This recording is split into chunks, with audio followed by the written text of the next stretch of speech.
সহিহ হাদিসের বিবরণ থেকে অবগত হওয়া যায় যে আখেরি জামানায় ইমাম মাহদীর আত্মপ্রকাশ কিয়ামতের সর্বপ্রথম বড় আলামত।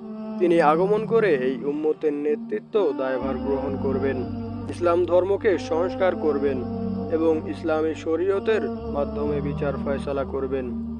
পৃথিবী হতে জুলুম নির্যাতন দূর করে ন্যায় ইনসাফ দ্বারা তা ভরে দিবেন। উম্মতে মুহাম্মাদি তার আমলের বিরাট কল্যাণের ভিতর থাকবে। ইমাম ইবনে কাসির রাদিয়াল্লাহু বলেন, তখন ফল ফলাদিতে প্রচুর বরকত হবে, মানুষের সম্পদ বৃদ্ধি পাবে, ইসলাম বিজয় হবে, ইসলামের শত্রুরা পরাজিত হবে এবং সকল প্রকার কল্যাণ বিরাজ করবে। ইমাম মাহদীর পরিচয়। তার নাম হবে আমাদের নবী সাল্লাল্লাহু আলাইহি সাল্লামের নামের মতোই এবং তার পিতার নাম হবে আমাদের নবী সাল্লাল্লাহু আলাইহি সাল্লামের পিতার নামের মতোই। তিনি হবেন হাসান বিন আলী রাদিয়াল্লাহু এর বংশ থেকে। ইবনে কাসির রাদিয়াল্লাহু বলেন, তিনি হলেন মুহাম্মদ বিন আব্দুল আল ফাতেমি আল হাসানি।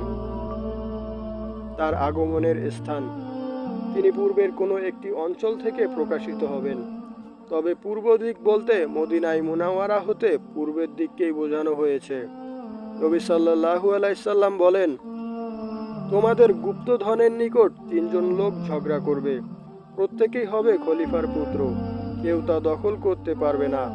অতঃপর পূর্ব দিক থেকে কালো পতাকাধারী একদল সৈন্য আসবে, তারা ব্যাপক হত্যাকাণ্ড চালাবে। হাদিসের বর্ণনাকারী বলেন, এরপর নবী সাল্লাল্লাহু আলাইহি সাল্লাম এমন কিছু বিষয় কথা বর্ণনা করলেন যা আমি স্মরণ রাখতে পারিনি। তোমরা যখন তাদেরকে দেখতে পাবে তখন তাদের নেতার হাতে বায়াত করবে, যদিও বরফের উপর হামাগুড়ি দিয়েও উপস্থিত হতে হয়, কেননা তিনি হলেন আল্লাহর খলিফা মাহদী। ইমাম ইবনে কাসির রাদিয়াল্লাহু বলেন, উল্লেখিত হাদিসে যে ধন ভাণ্ডারের কথা বলা হয়েছে তা হলো কাবা ঘরের ধন ভাণ্ডার। তিনজন খলিফার পুত্র তা দখল করার জন্য ঝগড়া করবে, কেউ তা দখল করতে পারবে না। সর্বশেষ আখেরি জামানায় পূর্বের কোনো একটি দেশ হতে ইমাম মাহদীর আগমন করবেন। মূর্খ শিয়ারা শামেরা গর্ত হতে ইমাম মাহদী বের হওয়ার যে দাবি করে তা সম্পূর্ণ মিথ্যা। তারা আরও দাবি করে যে তিনি গর্তের মাঝে লুকায়িত আছেন। শিয়াদের একটি দল প্রতিদিন সে গর্তের কাছে দাঁড়িয়ে অপেক্ষা করে। এ ধরনের আরও অনেক হাস্যকর কাল্পনিক ঘটনা বর্ণিত আছে। এ সমস্ত কথার পক্ষে কোনো দলিল নেই, বরং কুরআন, হাদিস এবং বিবেক বহির্ভূত কথা। তিনি আরও বলেন, পূর্বাঞ্চলের লোকেরা তাকে সাহায্য করবে এবং তার শাসনকে সমর্থন করবে। তারা কালো পতাকাধারী হবেন। মোট কথা, আখেরি জামানায় পূর্ব দেশ হতে তারা বের হবেন। মাহদী আগমনের দলিল সমূহ। ইমাম মাহদী আগমনের ব্যাপারে অনেক সহিহ হাদিস রয়েছে। কোনো হাদিসে প্রকাশ্যভাবে তার নাম উল্লেখ আছে, আবার কোনো হাদিসে তার গুণাগুণ উল্লেখিত হয়েছে। তার আগমন সত্য হওয়ার জন্য এই সমস্ত হাদিসেই যথেষ্ট। আবু সাঈদ খুদরি রাদিয়াল্লাহু নবী সাল্লাল্লাহু আলাইহি সাল্লামের হতে বর্ণনা করেন, আখিরি জামানায় আমার উম্মতের ভিতর মাহদীর আগমন ঘটবে। তার শাসনকালে আকাশ থেকে প্রচুর বৃষ্টিপাত হবে, জমিন প্রচুর ফসল উৎপন্ন করবে। তিনি মানুষের মাঝে সমানভাবে প্রচুর সম্পদ বিতরণ করবেন। গৃহপালিত পশুর সংখ্যা বৃদ্ধি হবে এবং উম্মতে মুহাম্মাদীর সম্মান বৃদ্ধি পাবে। তিনি 7 বছর কিংবা 8 বছর জীবিত থাকবেন। আবু সাঈদ খুদরি রাদিয়াল্লাহু হতে আরও বর্ণিত আছে, নবী সাল্লাল্লাহু আলাইহি সাল্লাম বলেন, আমি তোমাদেরকে মাহদীর আগমন সম্পর্কে সুসংবাদ দিচ্ছি। মানুষেরা যখন মতবিরোধে লিপ্ত হবে তখন তিনি প্রেরিত হবেন। পৃথিবী হতে জুলুম নির্যাতন দূর করে ন্যায় ইনসাফ দ্বারা তা ভরে দিবেন। আকাশ জমিনের সকল অধিবাসী তার উপর সন্তুষ্ট হবেন। তিনি মানুষের মাঝে সমানভাবে প্রচুর সম্পদ বিতরণ করবেন। নবী সাল্লাল্লাহু আলাইহি সাল্লাম বলেন, মাহদী আসবেন আমার বংশধর হতে। তার কপাল হবে উজ্জ্বল এবং নাক হবে উঁচু। পৃথিবী হতে জুলুম নির্যাতন দূর করে দিয়ে ন্যায় ইনসাফ দ্বারা তা ভরে দিবেন।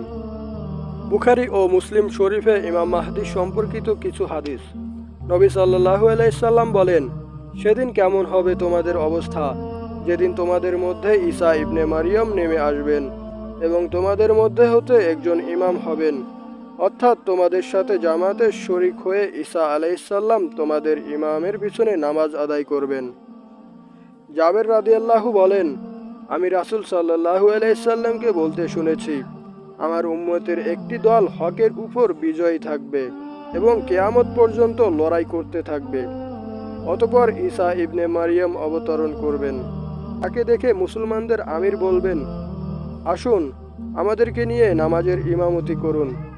ঈসা আলাইহিসসালাম বলবেন, না, বরং তোমাদের আমির তোমাদের মধ্য হতেই। এই উম্মতের সম্মানের কারণেই তিনি এই মন্তব্য করবেন। নবী সাল্লাল্লাহু আলাইহি সাল্লাম বলেন, আখিরি জামানায় আমার উম্মতের মধ্যে একজন খলিফা হবেন, যিনি মানুষের মধ্যে মুক্ত হস্তে অগণিতভাবে ধন সম্পদ বিতরণ করবেন। উপরের বিস্তারিত আলোচনা থেকে ইমাম মাহদী সম্পর্কে আমরা যা অবগত হলাম তার সংক্ষিপ্ত কথা হলো, আখিরি জামানায় এই উম্মতের মধ্যে একজন সৎ লোক আগমন করবেন। মাকামে ইব্রাহিম এবং রুকনে ইয়ামানির মধ্যবর্তী স্থানে মুসলমানগণ তার হাতে বায়াত করবে। তাকে হত্যা করার জন্য সিরিয়া থেকে একদল সৈন্য প্রেরণ করা হবে। সৈন্য দলটি যখন মক্কার পথে বাইদা নামক স্থানে পৌঁছাবে, তখন ভূমিধসে সকল সৈন্য হালাক হয়ে যাবে। আল্লাহ তাআলা ইমাম মাহদীকে এভাবে তার শত্রুদের হাত থেকে হেফাজত করবেন। তিনি মুসলমানদের খলিফা হয়ে ইসলামের মাধ্যমে বিচার ফয়সালা করবেন। তার জামানায় মুসলমানদের মাঝে চরম সুখ শান্তি ও নিয়ামত বিরাজ করবে। অতঃপর তিনি দামেস্কের মসজিদে ফজরের নামাজের সময় ঈসা আলাইহিসসালামের সাথে সাক্ষাৎ করবেন। প্রথমে তিনি ঈসা আলাইহিসসালামকে নামাজের ইমামতি করার অনুরোধ জানাবেন, কিন্তু তিনি তা প্রত্যাখ্যান করলে স্বয়ং ইমাম মাহদী ইমামতি করবেন। ঈসা ইবনে মারিয়াম আলাইহিসসালাম ইমাম মাহদীর পিছনে মুক্তাদি হয়ে নামাজ আদায় করবেন। অতঃপর তিনি ঈসা আলাইহিসসালামের সাথে যোগ দিয়ে দাজ্জালের বিরুদ্ধে যুদ্ধ করার জন্য বের হবেন এবং দাজ্জাল হত্যার কাজে ঈসা আলাইহিসসালামকে সাহায্য করবেন। তারপর তিনি 7 বছর, মতান্তরে 9 বছর পৃথিবীতে বসবাস করে মৃত্যুবরণ করবেন।